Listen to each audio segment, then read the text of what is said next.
প্ৰচণ্ড গৰমে দহিছে ৰাজ্য। উৎকট গৰমত চিড়িয়াখানাত কিদৰে আছে জীৱ জন্তুবোৰ। আহকচোন চাওঁ আজি বাঘ সিংহ হৰিণাবোৰে গৰমত কি কৰিছে। আজিৰ প্ৰতিবেদন আৰম্ভ কৰিছোঁ অসম ৰাজ্যিক চিড়িয়াখানাৰ পৰা। এইখন আপোনাৰ মোৰ চিনাকি চিড়িয়াখানা, যিখন চিড়িয়াখানাত আছে বিভিন্ন জীৱ জন্তু।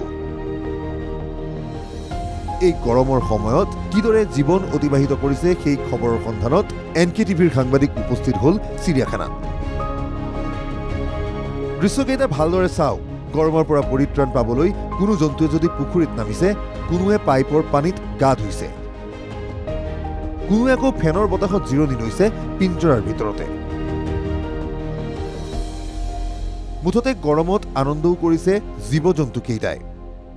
প্ৰতিদিনে গৰমৰ মাত্ৰা যেহেতু বৃদ্ধি পাইছে, তাৰ কাৰণে চিড়িয়াখানা কৰ্তৃপক্ষৰ ফালৰ পৰা লোৱা হৈছে বিশেষ পদক্ষেপ।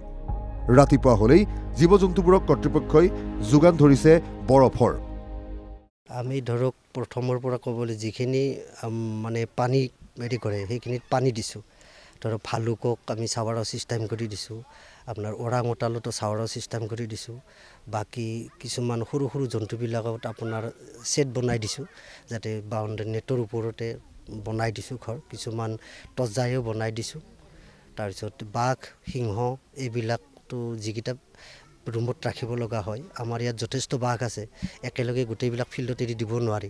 যিকেইটা আমি ৰুমত ৰাখোঁ সেই ফেন দি ৰাখোঁ, আৰু ৰাতি হ'লেও সিহঁতক তাৰমানে ৰুমে ৰুমে গোটেইকেইটাতে ফেন দিয়াৰ ব্যৱস্থা আছে। ৰাতিপুৱা আপোনাৰ হেৰি দিয়া যায়, ঠিক মানে যিবিলাক ভালুক হ'লে ভালুকত সেই আইচৰ মাজত গাজৰ ফল যিটো আপেল এনেকুৱা পিচ কৰি তাত দিয়া যায়, যাতে সিহঁতে অলপ ঠাণ্ডা পায়, সেইটো খাব পাৰে। আৰু বাঘ সিংহৰ ক্ষেত্ৰত আপোনাৰ অকল আইচ দি ফ্ল'ৰখনত দিয়া যায়, সেইটো তাতে যাতে অলপ ফেনৰ হাৱাটোৰ পিছত সিহঁতে ঠাণ্ডা এটা অনুভৱ কৰে।